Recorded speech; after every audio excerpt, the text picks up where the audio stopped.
You're listening to Live from Lord North Street, a podcast from the Institute of Economic Affairs. How much should we worry about inequality? With ongoing Corbyn-mania in UK politics and the popularity of books like Piketty's Capital in the 21st Century, it seems like we've never cared more about promoting equality of outcome. But is our concern justified? Is economic disparity a hallmark of modernity or a persistent feature of human civilisation? On our podcast this week, Dr. Steve Davies, Head of Education at the IEA, and news editor Kate Andrews examine this controversial topic. As Steve explains, inequality and public concern about it has been a feature of societies around the world for centuries. They also challenge the commonly held view that inequality has been rising in recent years and examine whether people care more about some kinds of inequity than others. If you like what you hear, subscribe to our iTunes channel, IEA Conversations. Steve, inequality is a hot topic issue at the moment in politics in the UK, in the US, and in Europe and elsewhere. Is the focus on inequality being a problem in and of itself a new phenomenon? No, not at all.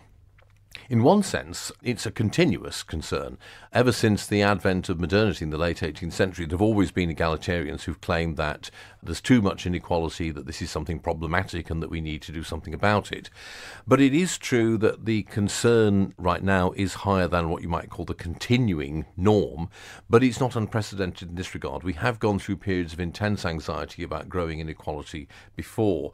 For example, during what in the United States is known as the Gilded Age, the period after the Civil War, and particularly after the 1880s, there is considerable concern then about the growth of inequality. This comes to a head in both the United States and many parts of Europe, particularly the UK, during the 1900s, the Edwardian era, when there's huge concern about the enormous fortunes being made, not least in South Africa, by the so-called landlords, the people who had made enormous amounts of money in the gold and diamond mining industries in South Africa, while in the United States there's great concern about the so-called plutocrats, the Rockefellers, the Carnegies, the Fricks, the Mellons, all the other people who'd made enormous fortunes during the aforementioned Gilded Age. Similar concerns also on the continent in late Tsarist Russia. So that period then, I think, is the one which is most like the one we're in now. It's at that time that you find a kind of level of concern about rising inequality that is on a par with the concern we have now. And what was it that made those concerns die down? Well, I think what happens is that eventually the perceived degree of inequality becomes less, and also maybe steps are taken to correct it. But actually, I think that's less important than an actual objective decline in the growth of inequality between certain people at the top end of the scale. It's worth asking at this point, well, why now? I mean, what is going on? And if you look at the actual statistics, you find that although there is a sharp rise in income inequality, as measured by the Gini coefficient, the commonly understood measure for this, in the 1980s and early 90s in most developed countries. In most of the world, since the early 1990s, income inequality has actually been fairly static. There hasn't been a significant increase in general income inequality or income differentials between the different deciles of the income distribution in the last 30 to 40 years. Precisely. So why is there this perceived issue of income inequality as if it's constantly on the rise when here in the UK it's been stagnant for decades now? Yeah, because I think it's always the case in some ways that it's the exceptional and unusual that gets more attention. So cases of what many regard as egregious, exaggerated, remuneration or reward do tend to attract a lot of attention. Fat cat salaries. Yes, exactly. But there is a genuine phenomenon going on, which is that while the gap between the top 10% of the income distribution and the rest of the income distribution has not actually increased, the gap between the top 1% of the distribution and the 9% below them, the rest of the 10%, if you will, has grown quite dramatically, at least in Anglo-Saxon countries. In the Anglo-Saxon countries, the US, Canada, Australia, New Zealand, the UK, the Irish Republic, the top 1% of income earners have been pulling away from the rest of the income distribution. The share of total income going to the top 1% of the income distribution has increased quite dramatically in those countries. Not to anything like the same degree, interestingly, in continental Europe or Japan. So it's that perception that there's this very small number of people who in terms of income anyway, are pulling away rapidly from everybody else. That's what is driving the concern, I think. And a lot of the concern comes, I think, not so much from the bulk of society, much less the bottom 10 or 20% who, quite frankly, are too busy trying to, keep things together to worry about this, but from the rest of the top 10 or 20% who are themselves doing very well, but who are quite often seriously irritated to notice that there's this very small number of people who are zooming away from them at the top. Now, that's exactly the same phenomenon that you also saw during the Gilded Age in the 1900s, when general income inequality, which was actually higher than it is now, by the way, quite significantly higher, did not get much worse, but the very top range of incomes, a very small number of people, the aforementioned so-called plutocrats, did indeed make enormous gains in both wealth and income and shot away from the rest of society. Now, the thing to mention is that did not last. This is commonly explained as being because policy adjusted, but actually I think that's to get the chronological order wrong. I think the gap had already begun to narrow significantly before the policy shift took place. If you look at the period in the central part of the 20th century, when income and also wealth inequality diminished quite significantly, it's argued that this is due to government policy. But if you compare countries that have quite different policies, from very redistributed in some cases to hardly at all in others, what you'll notice is that almost regardless of the policy followed, there was a trend towards less inequality. Similarly, since the 1980s, the top 1% in many countries have been pulling away regardless of what policies the government follows.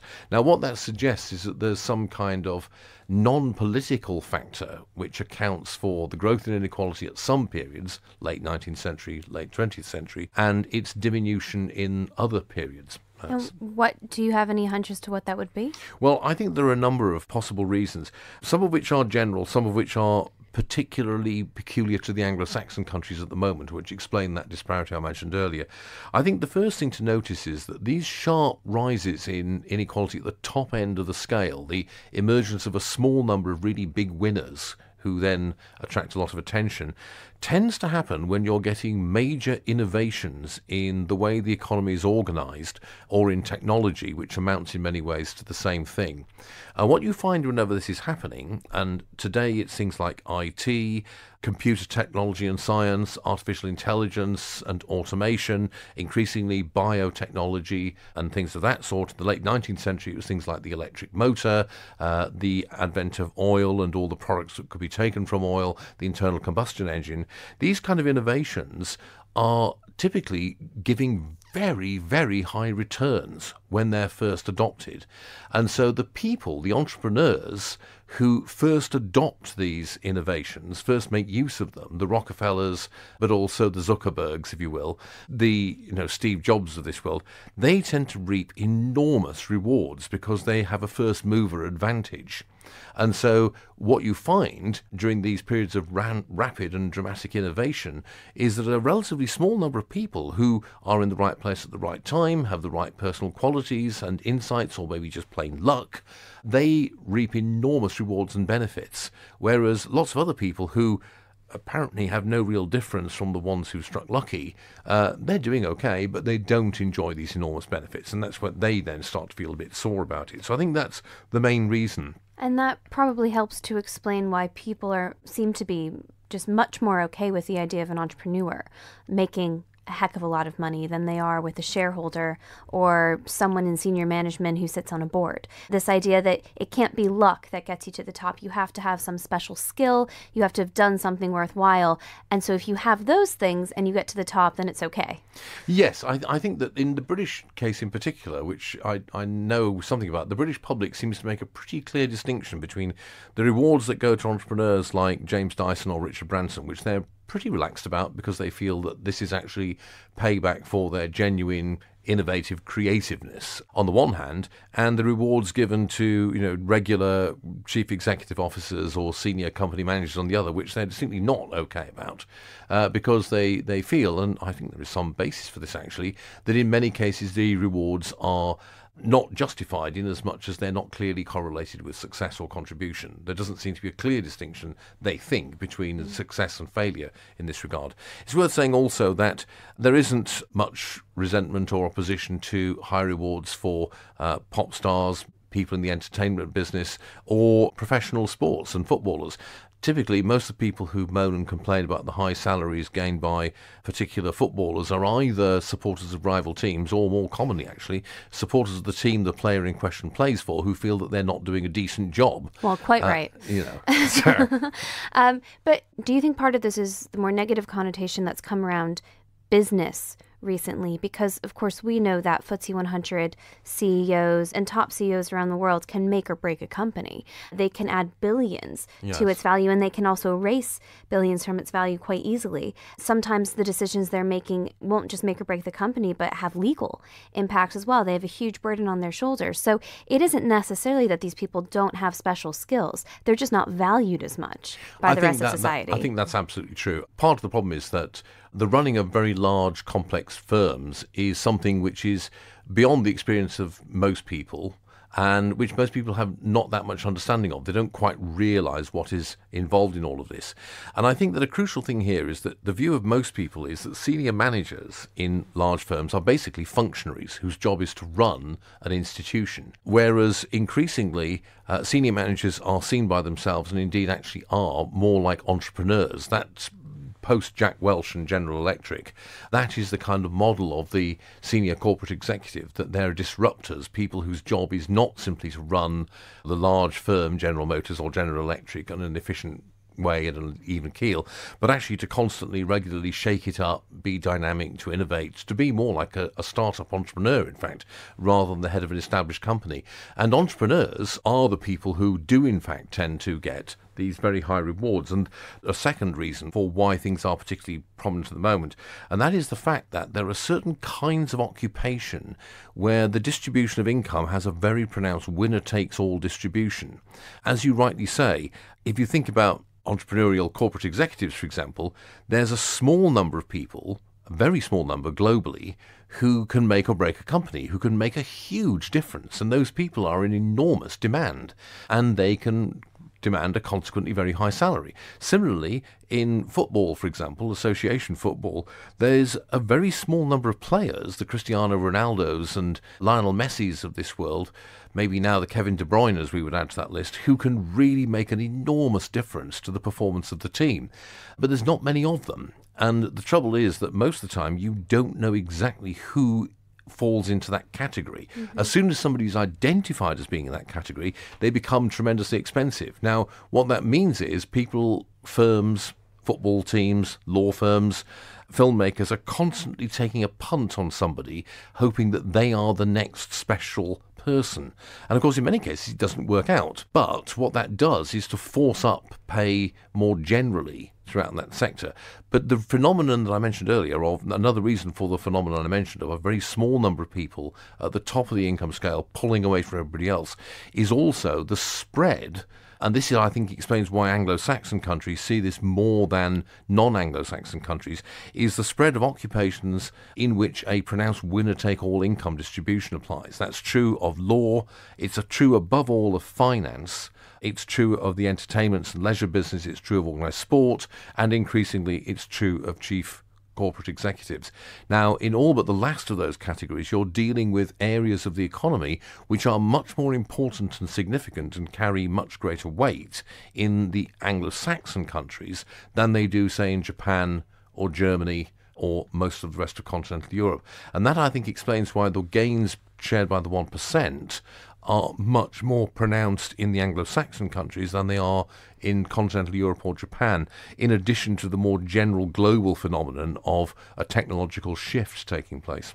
Do you think that history will be bound to repeat itself, and that the current anxiety around inequality will only go away when it is perceived to have been addressed? And do you think that's actually going to require something so radical as a maximum wage or a salary cap? Or do you think it's possible this could be done through other policies like redistribution, or even just improving productivity and wage growth at the bottom end of the spectrum? I think this is actually a problem which will given time, sort itself out. I'm arguing that the main causes for perceived growth and increased inequality is actually the rise in rewards to a small number of people at the top, and that this is driven largely by the good fortune that some people have in the early phases of a technological transformation, in being early adopters of the new technologies or new methods. Now, what happens is that as those new technologies, new ways of doing things become established, more common, more widespread, the competitive advantage that certain people have from being early adopters is severely eroded.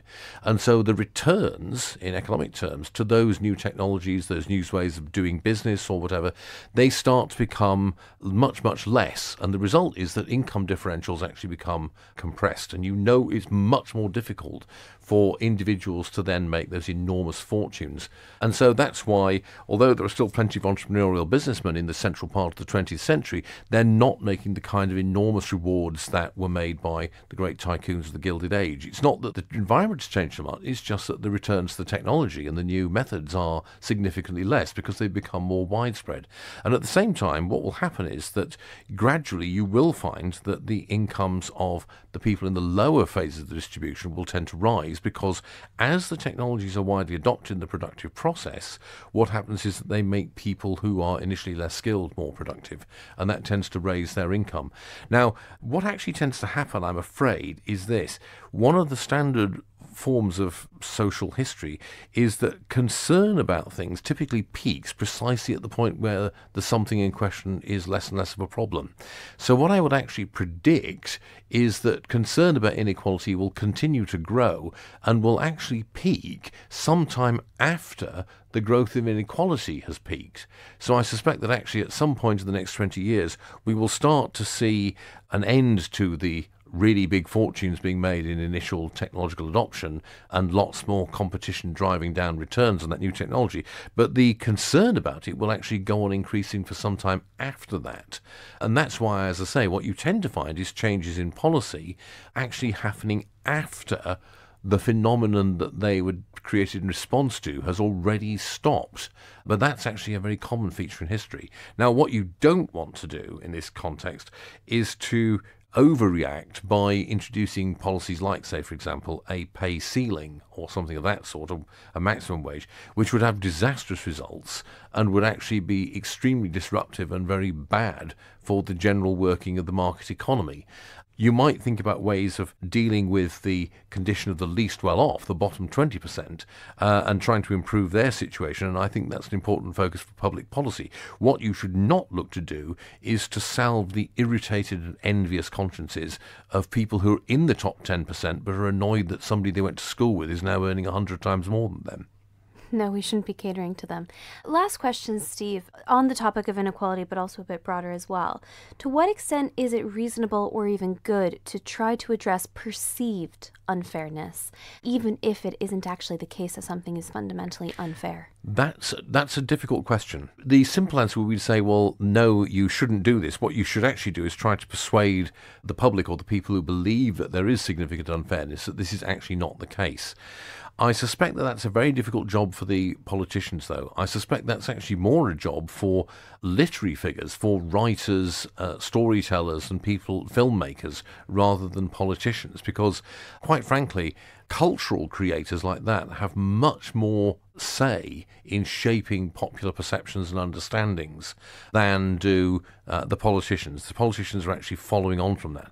However, it may be that that's actually not possible, and that what you need to do is to address the actual anxieties or concerns that people have. Now, I suppose in this case you have to follow the political equivalent of the Hippocratic Oath, first do no harm, and just make sure that whatever you do, you don't do things that have the effect of actually ultimately making everyone worse off because of maybe destroying incentives for innovation, maybe making the economy work less efficiently, and in some ways actually symbolic actions of one kind or another are actually profoundly effective. Part of that comes by action on the part of the, if you like, the 1%, the fortunate 1% who've got these early adopter gains themselves, things that they can do that can, if you like, make it clear that what they're doing is something that is, by extension, creating general benefits for everybody. The kind of things Andrew Carnegie did towards the end of his career, for example.